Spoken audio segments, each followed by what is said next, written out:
She laughed while signing the divorce memo, until the lawyer noticed something no one else had seen. Catherine Wilson couldn't stop laughing as she held the pen over the divorce papers. Tears of laughter streamed down her face, leaving her husband Richard completely embarrassed, and their lawyer, Dr. Johnson, visibly uncomfortable. Her laughter echoed through the office as she finally signed her name with excessive force, as if freeing herself from 30 years of imprisonment. Richard hung his head, ashamed of the scene his wife was making in front of the professional. "There you go, Dr. Johnson. Finally free," Catherine said, still smiling as she pushed the documents toward the lawyer. Dr. Johnson picked up the papers to check the signatures when something caught his eye. Along the margins of the documents were tiny pencil scribbles, numbers, almost imperceptible. "Mrs. Wilson, what do these numbers here on the edges mean?" the lawyer asked, adjusting his glasses. The laughter stopped abruptly. Silence filled the air-conditioned office in downtown New York City. Catherine looked at the papers, then at her husband, who was now staring at her with curiosity. "They're coordinates," she answered, her voice trembling slightly. "Coordinates?" Richard leaned forward, confused. "Coordinates for what, Catherine?" She took a deep breath, like someone preparing to jump off a cliff. All these years of marriage, she had hidden small amounts of money in different places across New York City, carefully noting each location. "For 30 years, Richard, I saved money, little by little. Planning for this day," she revealed, looking straight into her husband's eyes. The man was stunned. How had she managed to hide this from him for so long? Dr. Johnson watched silently, realizing this would not be a simple separation. "You planned our divorce for decades?" Richard's voice was strained. Catherine nodded, but something in her expression had shifted. The initial joy gave way to a deep sadness she tried to mask behind a forced smile. Dr. Johnson examined the numbers more closely. They looked like precise GPS coordinates. His experience as a family lawyer told him there was more to this story than met the eye. "These coordinates, do they lead to specific places in the city?" the lawyer asked. "Each one holds a secret from our marriage," Catherine replied, her voice now serious. "Dear listener, if you're enjoying the story, don't forget to like and subscribe to the channel. It helps us a lot as we're just starting out. Now back to the story." Richard stood up from his chair, running his hands through his graying hair. He couldn't process what he was hearing. The woman he had shared his life with for 3 decades had spent all that time preparing her escape. "Catherine, I don't understand. If you wanted to leave so badly, why didn't you talk to me before?" She laughed, but this time it wasn't the hysterical laughter from before. It was bitter, filled with pain. "Talk to you, Richard? When? Between one business trip and the next? Or maybe during the weekends you spent at the office?" Dr. Johnson realized he needed to step in before things escalated. He asked them both to sit back down. "Let's take this calmly. Mrs. Wilson, you mentioned these coordinates hold secrets. Could you explain further?" Catherine picked up one of the sheets and pointed to the first set of numbers. "This one is for Central Park, near the lake where we met in 1993. As she mentioned the place, tears began to fall again. But this time, she wasn't laughing. The memory of that day unleashed a flood of emotions she had tried to bury. "Central Park?" Richard remembered immediately. "That's where you dropped that book and I helped you gather the pages that flew away in the wind." "Exactly," she whispered. "And that's where I buried a box with all the love letters you wrote me at the beginning of our relationship." Silence took over the room again. Dr. Johnson observed their expressions, realizing each revelation opened a different wound. Richard stood up once more, this time walking to the window overlooking the bustling Fifth Avenue. "You kept the letters. I thought you'd thrown everything away when we fought that Christmas of 1995. "I could never throw them away, Richard. No matter how much it hurt, those words were the only time I truly felt loved by you." The confession hit Richard like a punch to the gut. He turned to face his wife, seeing a vulnerability in her he hadn't noticed in years. Dr. Johnson decided it was time for a break. "How about we take a pause? Maybe you both need time to process this." "No," Catherine said firmly. "I want to continue. I want him to know everything before we sign for good." She pointed to the second set of coordinates. This one is my mother's house in Greenwich Village. That's where I hid medical documents you never saw. What medical documents? Richard returned to his chair, sensing more painful revelations were coming. Catherine took a deep breath before continuing. The words seemed to tear pieces from her soul. Documents from all the treatments I went through to get pregnant after we lost our first baby. The lawyer saw Richard turn pale instantly. The man gripped the armrests as if he might faint. We lost a baby? Catherine, what are you talking about? In 1998, when you were on that 3-month trip to Washington, D.C., I was 4 months pregnant and lost the baby alone. Tears now streamed freely down Catherine's face, while Richard seemed to have stopped breathing. Why didn't you ever tell me? I would have come back immediately if I'd known. I tried to tell you over the phone, but you were always busy with important meetings. You said you'd call me back, but that call never came. Dr. Johnson realized he was witnessing the collapse of a marriage built on misunderstandings and failed communication. He decided to intervene again. Mrs. Wilson, perhaps it would be better to discuss this another time. These are very delicate matters. No, doctor. He needs to know everything today. 30 years of silence is enough. She picked up another sheet and showed the third set of coordinates. This one is your old office on Wall Street. That's where I left a letter I never had the courage to give you. Richard looked at her with a mix of confusion and growing pain. What letter? A letter where I begged you to choose between your career and our family. I wrote it after I found out you'd been promoted and would have to travel even more. The man stood and began pacing the room, running his hands over his face. He was clearly in shock from all the revelations. Catherine, if you'd given me that letter, what would you have done, Richard? Would you really have chosen family? The question hung in the air. Both knew the answer, but neither had the courage to say it. Dr. Johnson decided to suggest a different approach. How about you visit these places together before finalizing the divorce? Maybe revisiting these memories could help clarify things. Richard stopped pacing and looked at the lawyer, then at Catherine. Would you be willing to do that? Go to these places with me? Catherine hesitated. This wasn't what she'd planned. She just wanted to sign the papers and move on. But something in Richard's voice made her reconsider. Why would it make a difference now? You heard what I said. It's been 30 years of neglect, Richard. Because maybe I've been a fool for 3 decades, and only now am I starting to understand what I've lost. The lawyer saw an opportunity and took it. I'll suggest this. Let's pause the proceedings for a week.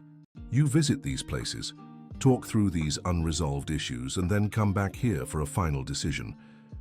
Catherine looked at the divorce papers, then at her visibly shaken husband. What if this only makes things worse? Then, at least you'll have closed all the unfinished chapters, Dr. Johnson replied wisely. After a few moments of silence, Catherine reluctantly agreed. Fine, 1 week. But I want to make it clear this changes nothing. The divorce will happen either way. Richard nodded, grateful for the chance to finally understand what had happened to their marriage. The next afternoon, the two met in Central Park. Catherine had brought a small shovel and walked toward the exact spot where she'd buried the box 25 years earlier. The park was full of families enjoying the weekend. Children ran across the lawns while couples picnicked under the trees. It was ironic to be there, trying to dig up the past, while life pulsed vibrantly around them. It's here. Catherine pointed to a spot near the bench where they used to talk during their courtship. Richard took the shovel and began digging carefully. After a few minutes, he heard the metallic sound of the tool hitting something solid. Found it, he said, pulling out a small rusted metal box. Catherine took the box with trembling hands. She had dreamed of this moment so many times, but never imagined she'd be doing it with her ex-husband by her side. Inside the box, along with the yellowed letters, was something Richard had never seen. Photos of Catherine pregnant. My God, he whispered, picking up one of the photos. You were so beautiful. How could I not have noticed? You were always traveling. When you were home, you were so tired we barely talked. Richard studied each photo intently. In some, Catherine was smiling, clearly happy about the pregnancy. In others, taken later, Her face showed sadness and loneliness. This one, he pointed to a photo where she was crying. When was this taken? The day I tried to tell you about the pregnancy over the phone, you said you were heading into an important meeting and hung up. The pain in Catherine's voice was palpable. Richard sat on the bench, still holding the photos. Catherine, I didn't know. If I had... But that's the point, Richard. You never cared to know. There was always something more important than your family. They spent an hour reading the old letters. They were passionate declarations of love, promises of a future together, shared dreams that never came true. I wrote these letters thinking you felt the same way I did, Richard said, reading a particularly romantic one. I thought we were happy. We were at first, but the happiness faded little by little, and you didn't even notice. When they left the park, both were emotionally drained. They agreed to meet the next day at Catherine's mother's house to check the second coordinate. The house in Greenwich Village had been empty for 2 years, ever since Mrs. Margaret had passed away. Catherine took out the keys she still kept and opened the door, releasing the musty smell of a closed-up home. "Your mother always liked me," Richard remarked as they entered. "She liked the idea of you, the successful son-in-law I'd become. But in recent years, she could see I wasn't happy." Catherine went straight to her mother's old room and opened a dresser drawer. From inside, she pulled out a folder full of medical documents. Richard flipped through the papers, seeing dates spanning more than a decade. Tests, consultations, infertility treatments, all done in secret. All these years you were trying to get pregnant again, and I knew nothing about it. I tried to tell you a few times, but you always changed the subject or said you were stressed with work. One of the documents caught Richard's attention. It was a psychological report recommending couples therapy. "Did you ever go to the psychologist?"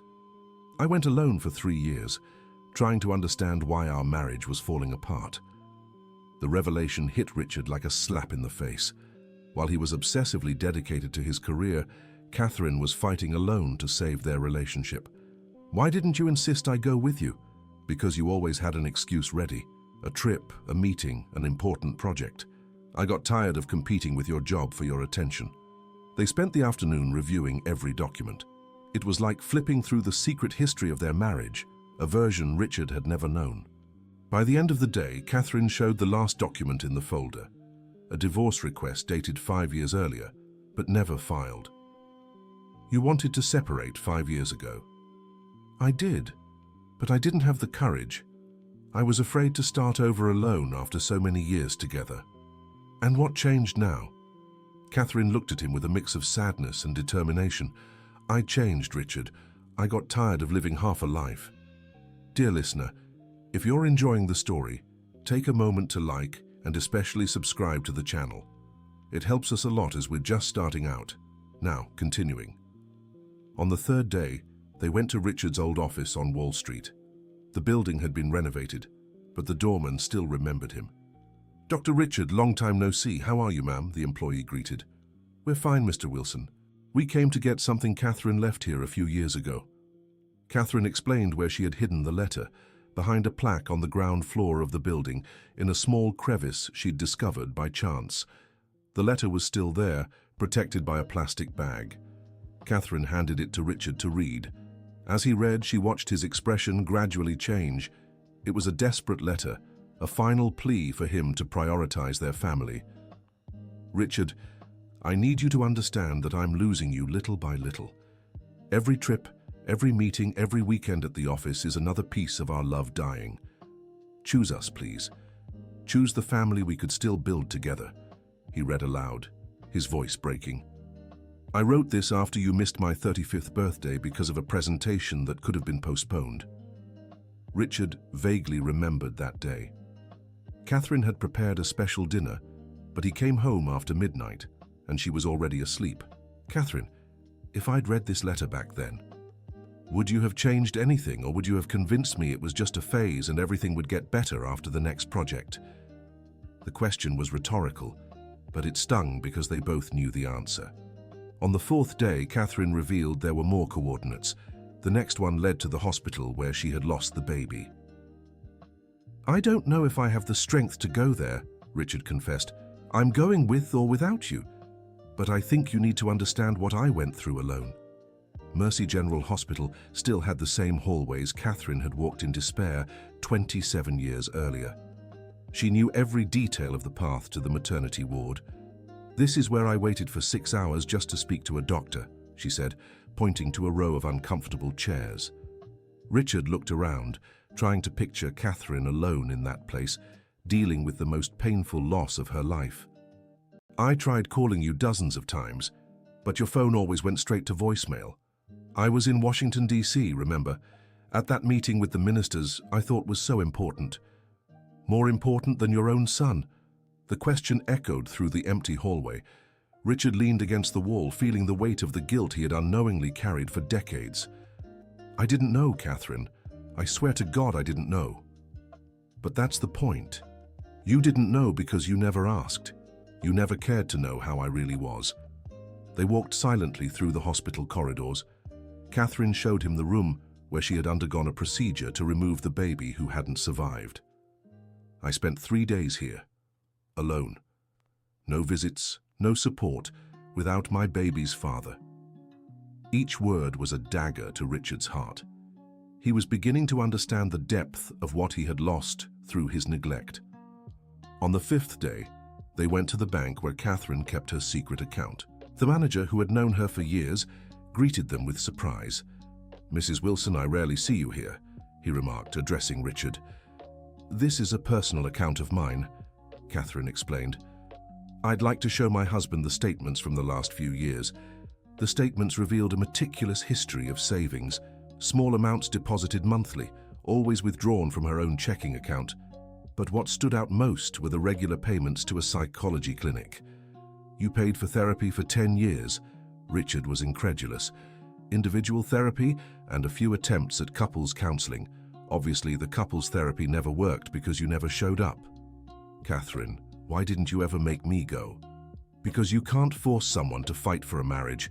Either the person wants to save the relationship or they don't."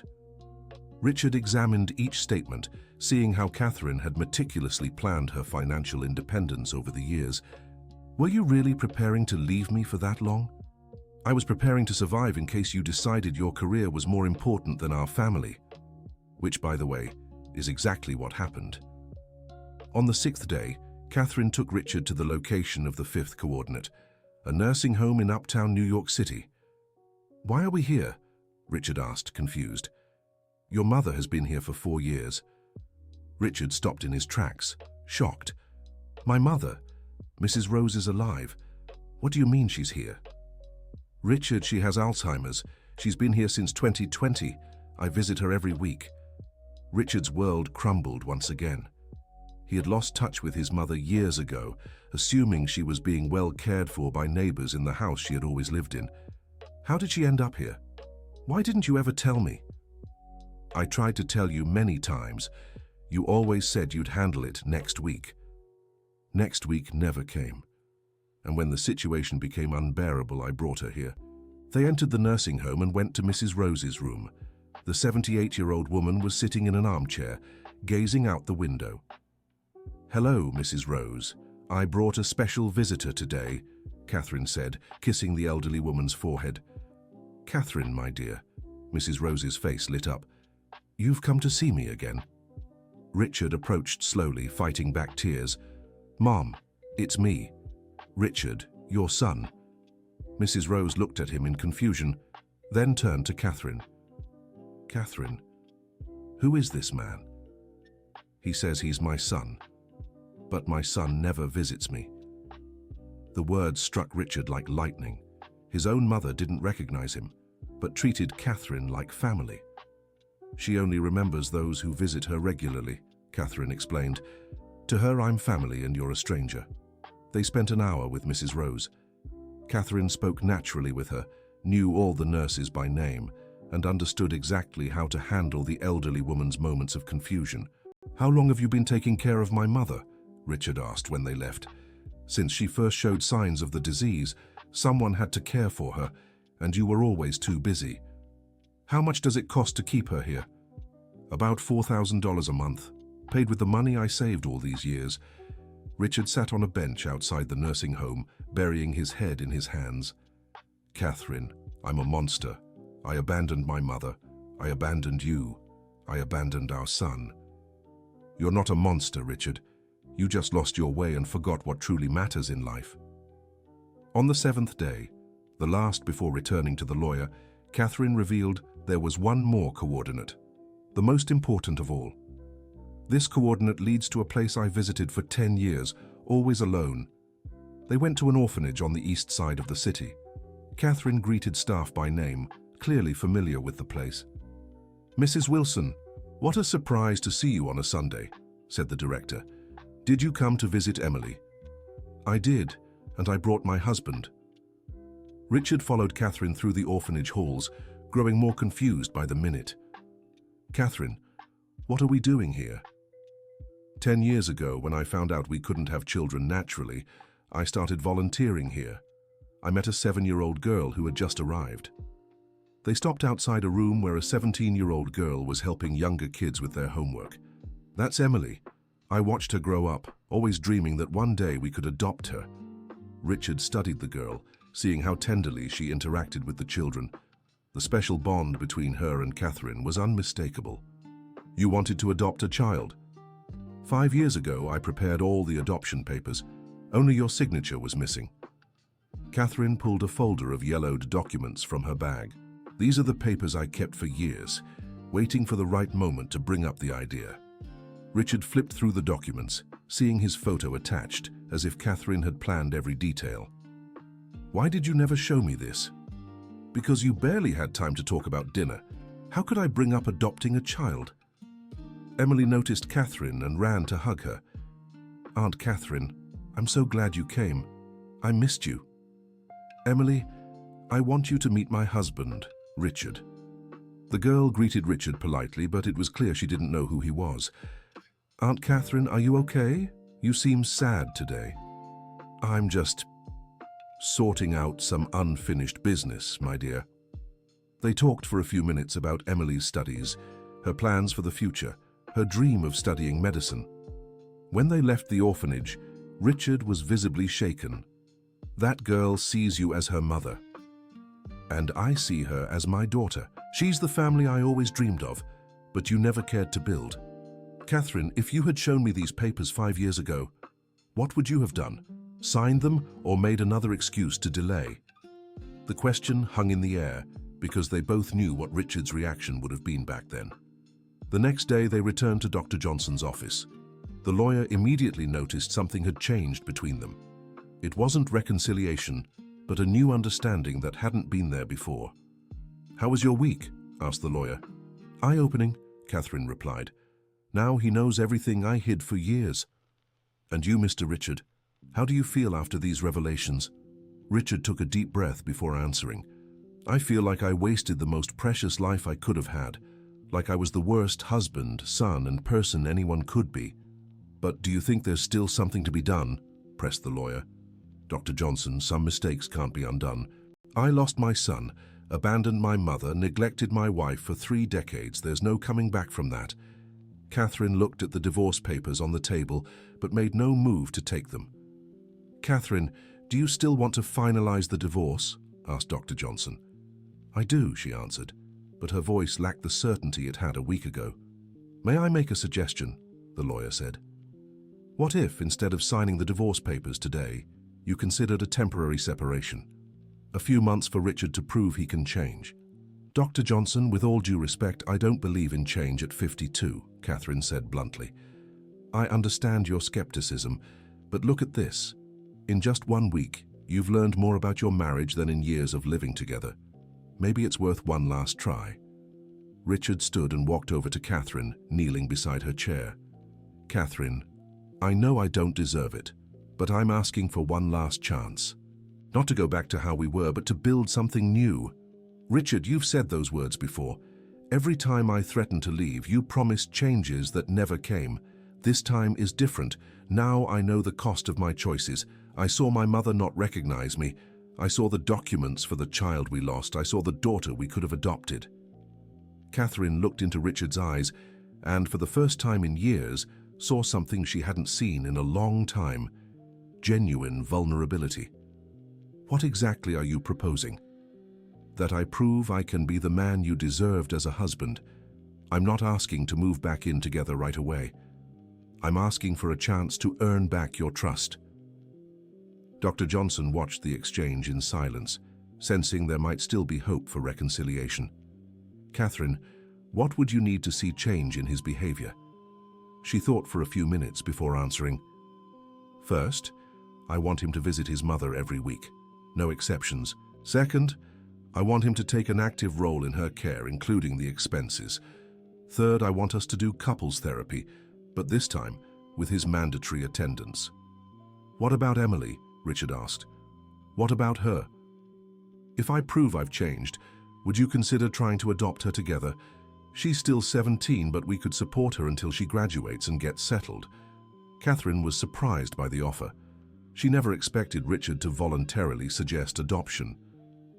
"You'd really consider adopting a 17-year-old? "I'd consider giving her the family she deserves, the one we never got the chance to build." Dr. Johnson saw a real opportunity for change and decided to formalize the proposal. "How about this? We pause the divorce proceedings for 6 months. During that time, you attend couples therapy. Richard meets the conditions Catherine set, and at the end you decide whether to rebuild the marriage or finalize the separation for good." Catherine glanced at the divorce papers one more time. Part of her wanted to sign and be free of all the pain, but another part, small yet persistent, still believed something might be salvaged from those 30 years together. 6 months, she finally said, but with one more condition. "What?" Richard and the lawyer asked in unison. "If at the end of those 6 months I decide I want the divorce, you sign without question. No trying to convince me, no drama, nothing."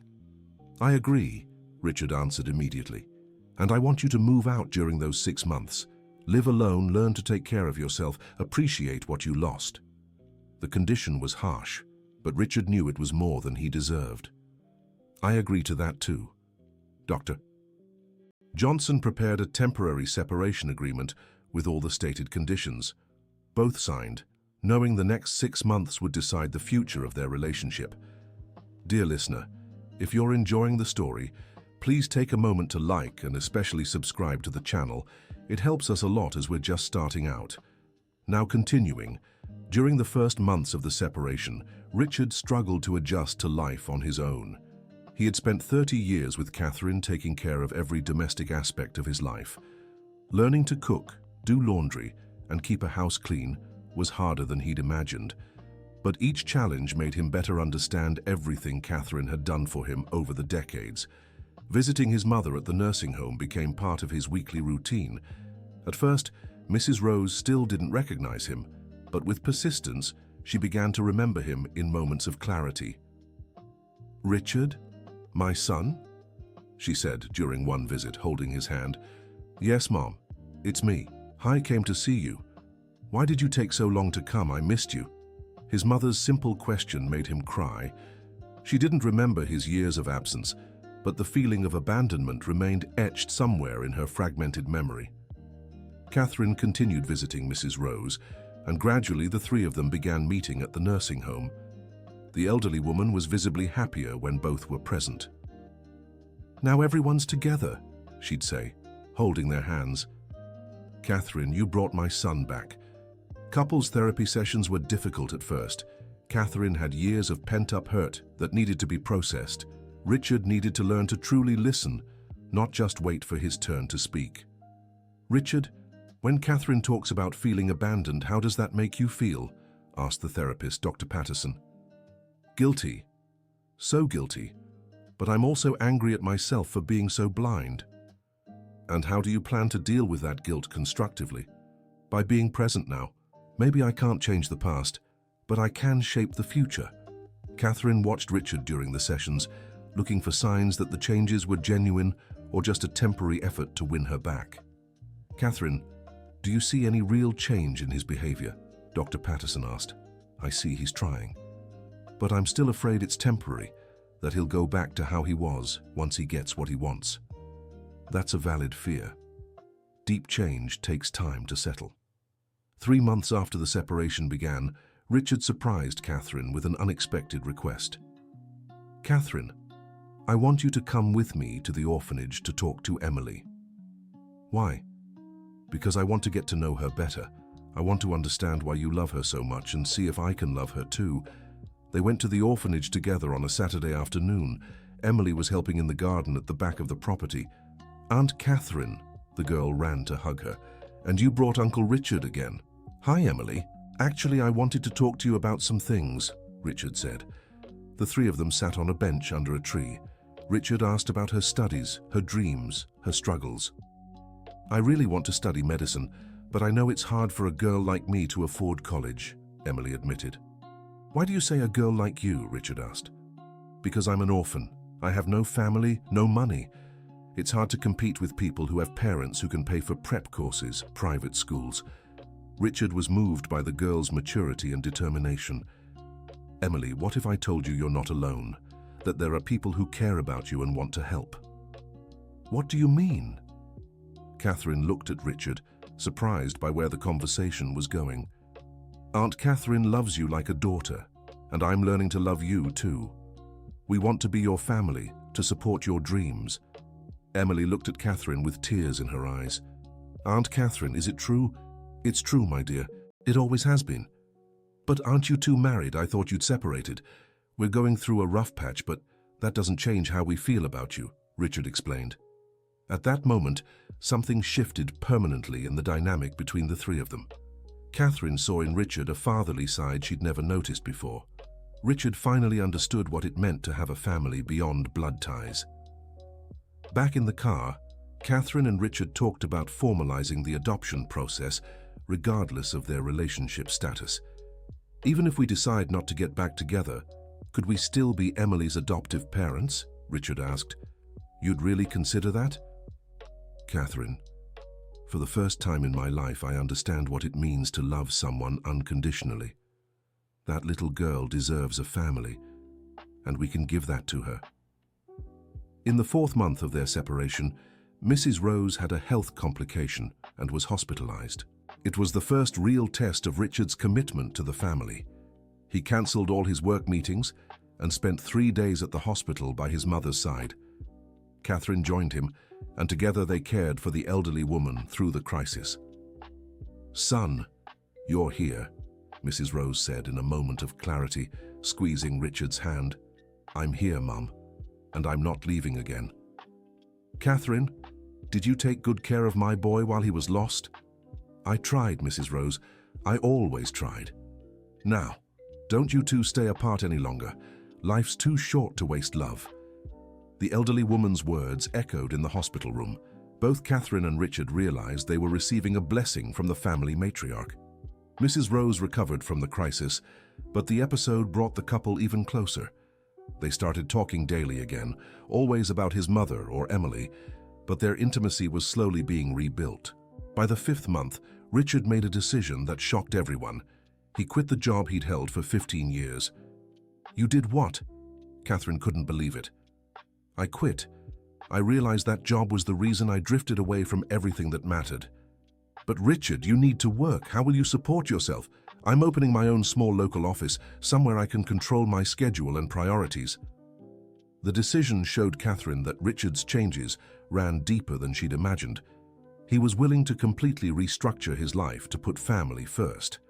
The office Richard set up was nothing like the company he'd worked at for years. It was small, in Greenwich Village, close to their home, and mainly served local small business owners. "How's it been working for yourself?" Catherine asked during one of their therapy sessions. "Terrifying, but freeing. For the first time in decades, I control my time, instead of my time controlling me." His income was smaller than before, but Richard realized he needed far less money when he wasn't trying to compensate for his absence with expensive gifts. During this time, Catherine watched all the changes with cautious skepticism. She'd promised herself she wouldn't be easily convinced, but it was getting harder to keep her guard up. "Dr. Patterson, I'm afraid to believe he's really changed, and then be disappointed again," she confessed during an individual session. "That's a natural and valid fear. But you also have to ask yourself, What if he really has changed? Are you willing to lose this second chance because of fear? The question lingered in Catherine's mind. She'd spent so long protecting herself from pain that she might also be shielding herself from happiness. In the final month of their separation, something happened that truly tested Richard's new values. A client offered him $1 million contract, one that would require constant travel and full dedication for 2 years. The old Richard would have accepted without hesitation. The new Richard refused the contract. "Why did you refuse?" asked Catherine when she found out. "Because I learned that some things are priceless. My family is one of them, even if it means less money. Catherine, for 30 years, I made a lot of money and lost everything that mattered. Now, I'd rather earn enough and have time to live." With 2 weeks left before the 6-month deadline, Catherine made a decision. She wanted to renew their wedding vows instead of signing the divorce papers. "Richard, if you still want to, I'd like for us to start over. But this time as different people with different priorities. Are you sure? I don't want you to do this out of pity or pressure." "I'm sure. I saw you change. I saw you choose our family over and over. I saw you let go of things that used to be absolute priorities. I want to try building something new with the man you've become." On the day they were supposed to return to Dr. Johnson, they arrived holding hands. The lawyer immediately noticed the dynamic had completely changed. "Did you come to sign the divorce?" he asked, though their expressions told him otherwise. "We came to cancel the divorce proceedings," Catherine replied, "and to ask for your help formalizing Emily's adoption." Dr. Johnson smiled, genuinely happy for the couple. "This is one of the most beautiful reconciliations I've witnessed in my career. You managed to turn a crisis into an opportunity for growth." "Dr. Johnson, can I ask you something?" Richard said. "When Catherine first came here to ask for the divorce, did you already know there was a chance for reconciliation?" "Honestly, no. When you left here the first time, I thought it was one of the most hopeless cases I'd ever seen, but you surprised me." "What changed?" Catherine asked. "You finally started truly listening to each other, and you discovered you still loved each other, you just didn't know how to show it anymore." 3 months later, Catherine and Richard remarried in a small ceremony, with only a few close friends, and Emily as the maid of honor. Mrs. Rose, on one of her good days, blessed the union. "Now will you stay together forever?" Emily asked. "We'll try every day, sweetheart," Catherine replied. "And if you fight again, then we'll talk until we work it out. We've learned there's no problem that can't be solved with love and conversation," Richard said. Emily's adoption was finalized 2 months after the wedding. At 17, she finally had an official family. Catherine and Richard committed to supporting her studies until she became a doctor. "Thank you for not giving up on each other," Emily said on the day the adoption was finalized. "If you had divorced, I never would have had a family. And we never would have understood what unconditional love really means," Richard replied, hugging his adoptive daughter. A year after the reconciliation, Catherine and Richard were in the same park where they had dug up the box with the old letters. This time, they went to bury a new one. "What are we putting in this time?" Richard asked. "Pictures of our new family, love letters you started writing me again, and a promise that we'll never let work or anything else come before us." They buried the new box in the same spot as the old one, symbolizing the rebirth of their relationship. "When will we open this one?" Catherine asked. "On our 40th wedding anniversary, to remember how we turned an ending into a new beginning." As they walked back home, Catherine remembered the hysterical laugh she'd let out the day she almost signed the divorce papers. "What are you smiling about?" Richard asked, seeing her grin. "I was remembering that day in the lawyer's office. I laughed because I thought I'd finally be free.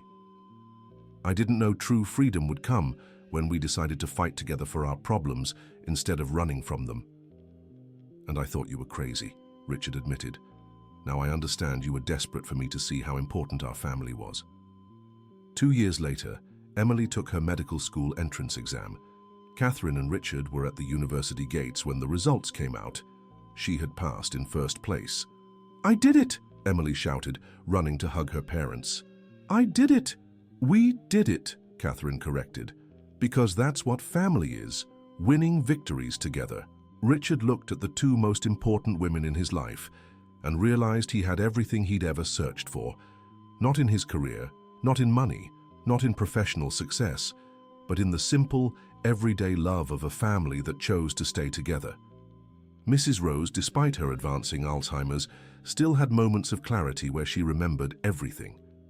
In one of those moments, she said something that stayed with them all. "Son, it took you a while to understand, but you finally realized success isn't what you achieve. It's who's by your side when you come home." That night, Catherine and Richard talked about the coordinates that had saved their marriage. "Do you think if I hadn't scribbled those numbers on the divorce papers, we'd still be together today?" Catherine asked. "I think fate always gives one last chance to those willing to fight for it. The coordinates were just the map that showed us the way back to each other.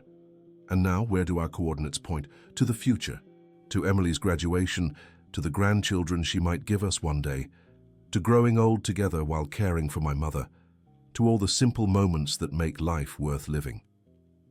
3 years after their reconciliation, Dr. Johnson received a special invitation. Emily had graduated from medical school and asked the lawyer to her graduation party. "If it weren't for you, I'd never have had a family," she told him when they met. "Emily, I just planted a seed. Your parents were the ones who nurtured it so it could grow."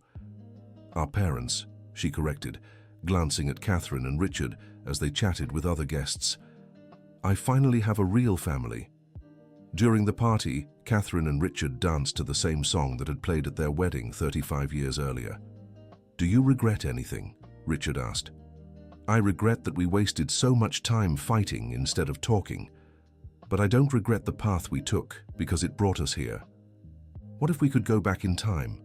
I'd do it all over the same way because every mistake and every victory taught us to cherish what we have today." End of story. Now tell me, what did you think of Catherine and Richard's story? Do you believe a marriage can be rebuilt after so many years of neglect? Share your thoughts in the comments and let us know which part moved you the most. Leave a like to support our channel and subscribe so you don't miss more heartwarming stories.